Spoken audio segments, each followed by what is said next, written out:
बाईं तरफ गोहान ने महसूस किया कि उसका गॉड फॉर्म काफी नहीं है और उसने सुपर सैयन ब्लू में ट्रांसफॉर्म होने का फैसला किया।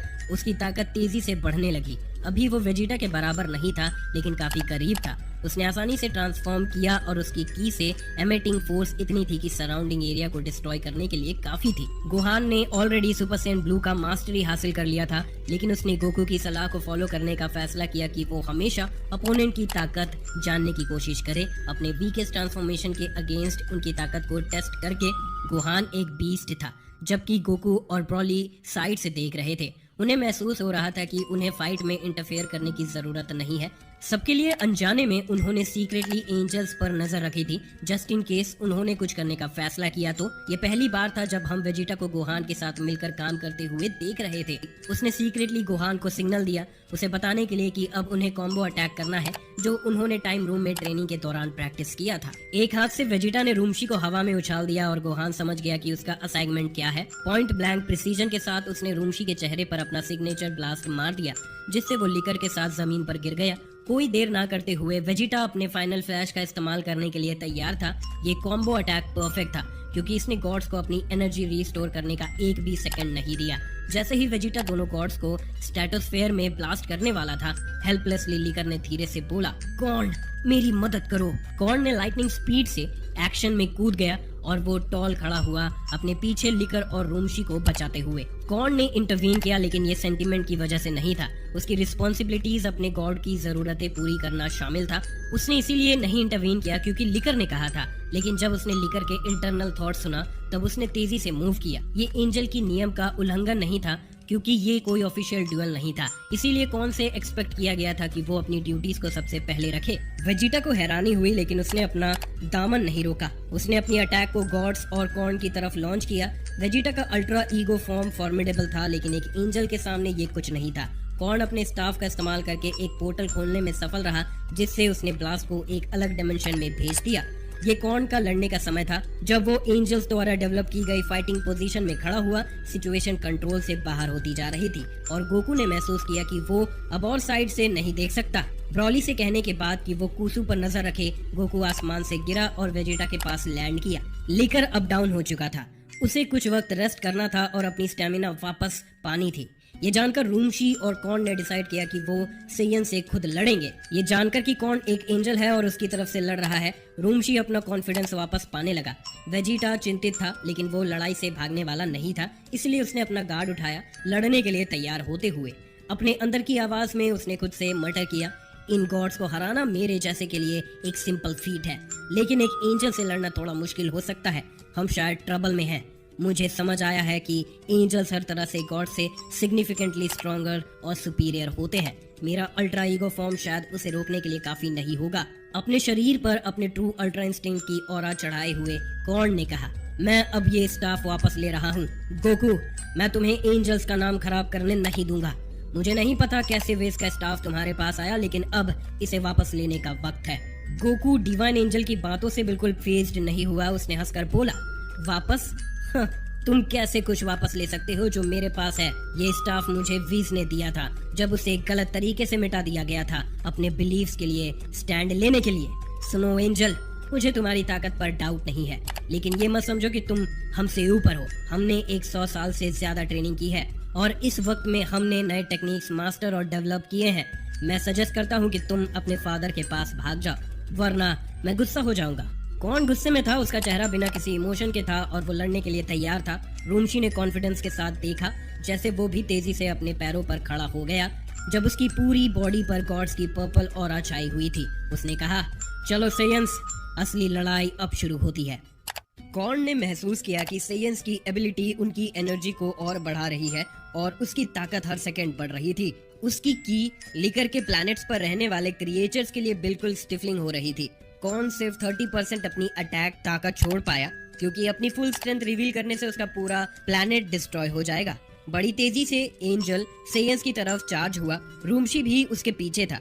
रूमशी को समझ आया कि अपने करंट स्ट्रेंथ पर वो वेजिटा या गोकू दोनों का सामना नहीं कर सकता, इसीलिए उसने सोचा कि बेहतर ये होगा कि वो उन दोनों से अकेला लड़ ले और रूमशी को दूसरे दो को संभालने के लिए छोड़ दिया जाए। कुछ ही पलों में कॉर्न गोकू के सामने आया और उसके पेट पर एक ब्लो मारा। गोकू उड़ गया और नजदीक के माउंटेन से टकरा गया। कौन कॉम्बो अटैक करने का प्लान कर रहा था। ये सोचकर वो गोकू के पीछे टेलीपोर्ट हुआ और अपने स्टाफ को उठाया। उसने गोकू को अपने पॉकेट डायमेंशन में सील करने की कोशिश की, वही डायमेंशन जहां विज ने गोकू और वेजिटा को ट्रेनिंग के लिए भेजा था।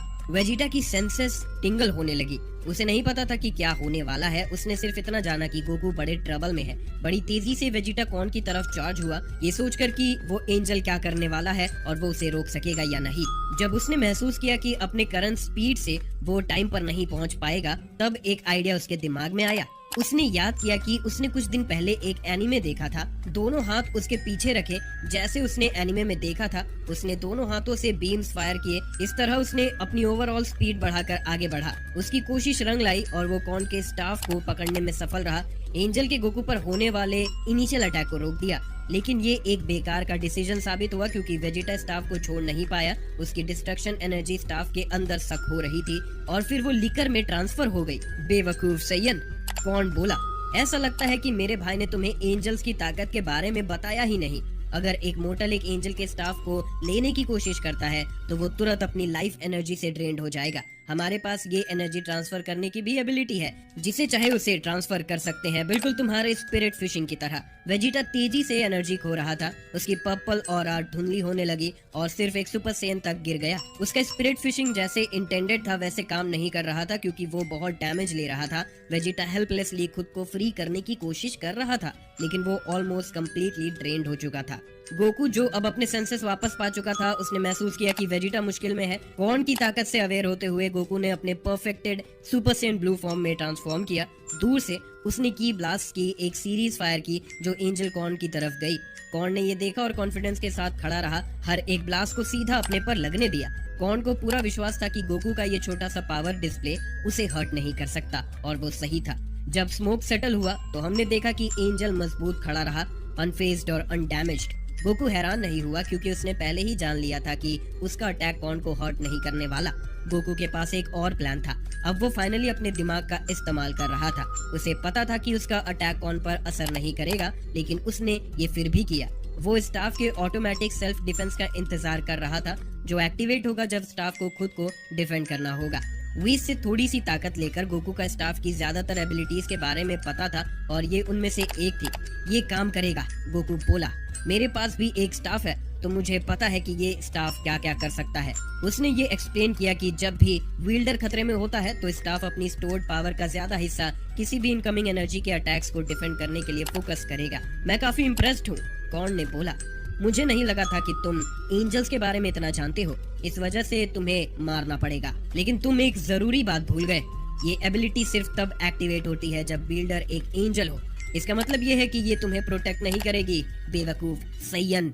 जब वेजिटा ने देखा कि स्टाफ की ताकत खत्म हो गई है, उसने अपनी आखिरी ताकत से अपनी पावर बढ़ाई। अपनी पूरी ताकत के साथ वो स्टाफ के कर्ज से आजाद होने में सफल रहा। वेजिटा को देखा जा सकता है कि वो सांस लेने की कोशिश कर रहा है। वो फाइनली फ्री हो गया था, लेकिन इससे पहले उसकी स्टेमिना काफी ड्रेन्ड हो गई थी। उसका सुपर सैयन की अब नहीं रहा और वेजिटा की पावर बेस लेवल पर आ गई थी। एंजल की ताकत देखकर गोकू को यकीन नहीं था कि वो एक एंजल को भी हरा सकते हैं, या फिर दो एंजल को। ब्रॉली की तरफ एक छोटी सी नजर डालकर उसने अपनी आंखों से सिग्नल दिया कि वो कूसू पर नजर रखे, जस्ट इन केस वो शामिल होने का फैसला करे तो। इसके साथ गोकू कॉर्न की तरफ चार्ज किया और दोनों फाइटर्स फेस का एक्सचेंज करने लगे। कॉर्न ज्यादा सुपीरियर लग रहा था। 1000 से ज्यादा ब्लोज एक्सचेंज करने के बाद कॉर्न ने गोकू के चेहरे पर एक हिट मारा, जिससे गोकू पीछे हट गया। गोकू अपने बेस्ट पर नहीं लड़ रहा था क्योंकि वो स्टाफ की एबिलिटी से अवेयर था, इसीलिए वो हर हाल में उससे दूर रहने की कोशिश कर रहा था। फाइट के दौरान गोकू का फेमिलियर लुक सीरियस हो गया। उसने अपनी आंखें बंद की और कंसंट्रेट करना शुरू किया। वो अल्ट्रा इंस्टिंक्ट का 40% तक यूज करने में सफल रहा जब तक वो अपने ब्लू फॉर्म में रहा। फिर से वो कॉर्न की तरफ डैश करता है, उम्मीद करते हुए कि वो कम से कम एक हिट तो लैंड कर ही पाएगा, लेकिन उसका फेस कॉर्न द्वारा रोक दिया गया। वेजिटा अभी खत्म नहीं हुआ था, वो अभी बेस फॉर्म में कॉर्न की तरफ चार्ज करता है। एंजल ने फिर से दोनों सैयन के फेस को पकड़ लिया और उन्हें एक साथ अंधेरे तूफान भरे आसमान की तरफ उड़ा दिया। स्टाफ से दोनों हाथ छोड़ने के बाद कॉर्न ने सैयन्स की तरफ एक बड़ा बॉल ऑफ डिस्ट्रक्शन और डिवाइन एंजल एनर्जी लॉन्च किया। ये कोई ऑर्डिनरी की ब्लास्ट नहीं था, इसमें थोड़ी सी डिस्ट्रक्शन एनर्जी भी शामिल थी। ब्लास्ट इतनी ताकत से एमिट हो रही थी कि अगर ये प्लैनेट से टकराती तो इसे पूरी तरह से तोड़ सकती थी। वेजिटा ड्रेन था, लेकिन उसका स्पिरिट फिशिंग अब भी काम कर रहा था। जब कॉर्न ने उससे पकड़ा तो वो धीरे धीरे कॉर्न की एनर्जी साइफन कर रहा था, अपनी खुद की एनर्जी वापस पाने की कोशिश करते हुए, लेकिन ये बहुत धीरे हो रहा था क्योंकि एंजल की ताकत बहुत ज्यादा थी। कॉर्न को इस बात का पता नहीं चला और ना ही उसने इसकी परवाह की। जब ब्लास्ट और करीब आई, गोकू ने समझा कि इससे बचने का कोई रास्ता नहीं है, तो उसने अपनी डिवाइन एनर्जी रिलीज की और अपने परफेक्टेड अल्ट्रा इंस्टिंक्ट का 100% तक यूज किया।